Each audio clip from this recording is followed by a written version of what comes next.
I was raised in San Francisco. Dad was a physician, my mother was a nurse.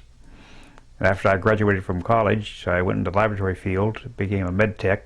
In 1952, I was working at the Latham Square Medical Laboratory in Oakland, and I had been feeling kind of crappy. That's a medical term for malaise. So at any rate, but I had nothing I could pinpoint. I just wasn't feeling that sharp. And then I developed kind of stiffness in the neck. Now I have something I can complain about. So I saw the doctor. He said, Don, he says, I don't know, we can't rule out polio, but I want you to go home, go to bed for the next couple of days and just rest, and we'll see what develops. So I went home that afternoon and went to bed, got up the following morning and couldn't get up. And I couldn't raise my leg, paralysis set in. And I said, Babs, call the ambulance, I've got polio. So I knew from my background, I knew what was going on. Mm-hmm. And the most miserable part of the whole thing was I couldn't empty my bladder. When they got me to the hospital, I said, no matter what you do first, catheterize me, because I'm in a real pain. Mm-hmm. But after they did the spinal tap, which is customary, they said, yep, you have polio. They shipped me off then to Highland in isolation. I think I spent the next 2 weeks in isolation. And of course, that's a little room where nobody can come into except the nurses and the doctors. So I spent 2 weeks there, and it was about the time of the Cal-Stanford game. Nothing could come into the room that wasn't going to be destroyed. So I wanted a radio, and the fellow who I was working for at Latham Square, Maury Buno, said, Don, what do you want? And I said, well, yeah, I'd like to have a radio. But, if you bring a radio in, they're going to destroy it, burn it up, autoclave it, whatever, after this is over. So he bought a little cheap radio for me so I could listen to the Cal game, and that was really kind of neat.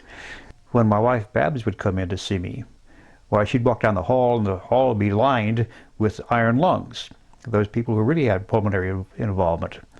And the thing that was amazed her and affected her was the fact that she'd say hello to these people as she walked by, and maybe the next day she'd go through, the next time she came through, the iron lung would be empty. Mm-hmm. And it wasn't because I got any better. So that was kind of a sad thing to see. Where did the polio, once you got through the initial treatment, where did it leave you, so to speak, physically? Physically, with the left leg, they was very weak, with weakened abdominal muscles, a little weakness of back muscles. And it was interesting because there are some muscles you wouldn't find out were weakened until maybe a month later. I found that I had a muscle in my arm. He put a weight in my arm, and he said, put it in the back of your head like this, now lift a 5-pound weight. And I couldn't lift it. Didn't know that muscle was gone. But it's not until you have to use the muscle that you realize it doesn't work anymore, or it's much weakened. But no, essentially, I had no pulmonary involvement whatsoever. It was all muscular involvement in the lower extremities. So I felt very fortunate.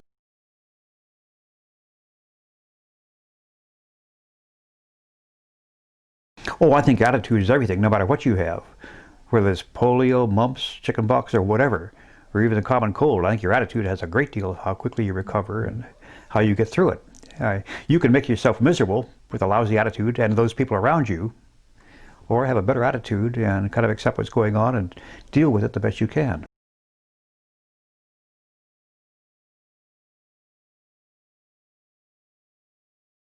One of the problems with the younger people today who've never seen these scourge diseases that we knew, that I grew up with, whooping cough, diphtheria, polio, the gamut, which we are all immunized against today. They don't realize how horrendous these diseases can be for children.